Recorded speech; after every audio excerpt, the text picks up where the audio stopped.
Az AI nem a barátod. Nem ért, nem érez, nem akar jót neked. Csak válaszol, mindig, bármit is kérdezel tőle. Nem beszélget veled, csak feldolgoz.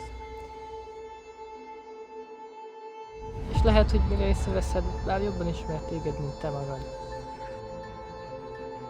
Nem haragszik rád, nem szeret. És pont ezért veszélyes, mert egy olyan dologban bízol, aminek nincs lelke. Az AI nem a barátod, és minél jobban annak érzed, annál nagyobb bajban vagy.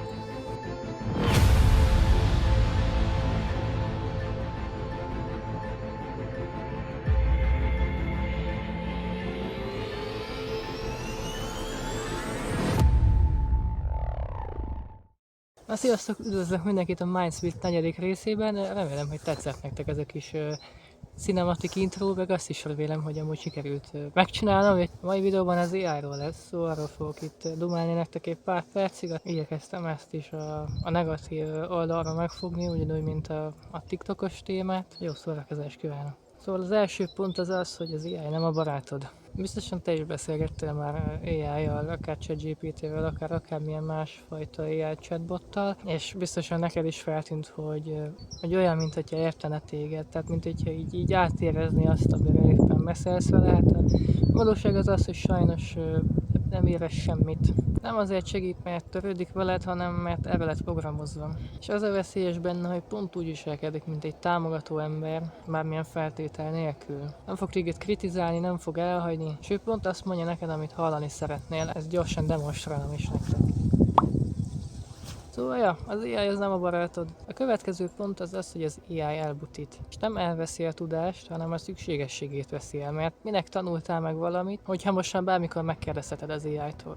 Miért gondolnál végig problémát, ha egyből ott van egy tökéletes válasz? A régen meg kellett jegyeznünk a dolgokat, utána kellett néznünk dolgoknak, ha érdekelt valami. Most egyből itt van minden, amire szükséged lehet. És ez jónak hangzik, de az érmének mindig két oldala van. És a legijesztőbb az az, hogy ezt kényelmesnek érzed. Nem érzed veszélyesnek, nem érzed veszteségnek, mert nem fáj. Csak egyre ritkábban gondolkodsz mélyebben, egyre ritkábban küzdesz meg egy problémával. És emellett még a kreativitás is rontja. Én részben pont emiatt kezdtem el azt csinálni, hogy nem írom meg előre a szöveget a videóimhoz, főleg nem AI segítségével, mert én végig szeretném gondolni, szerettem azt a folyamatot, amikor végig gondolom azt, hogy miről szeretnék beszélni. Szerintem sokkal jobb is lehet azt a folyamatot tézni, ahogy éppen megszületik az adott gondolat a fejemben. Szóval igen, jobban szeretem így saját magamtól megszülni a gondolataimat. Nyilván vannak ugye a képgeneráló, videógeneráló funkciói is, annak se látom olyan túl sok értelmét. Nyilván vannak olyan területek, ahol biztos segít, de ha saját magadnak fotózod meg az adott dolgot, vagy elkezdesz virgálni valamit, hogy szeretnéd berendezni a konyhádat, szerintem az sokkal egészségesebb. A következő pont az az emberi kapcsolatok torzulása. Ugye az AI egyre jobban tud beszélgetni, megérteni, reagálni. És pont ez a probléma.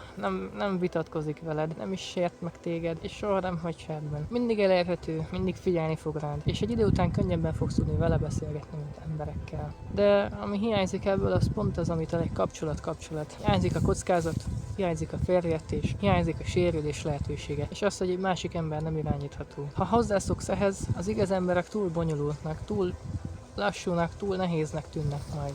Nem az AI fogja elvenni az emberi kapcsolataidat, hanem az, hogy nem lesz kedved hozzájuk.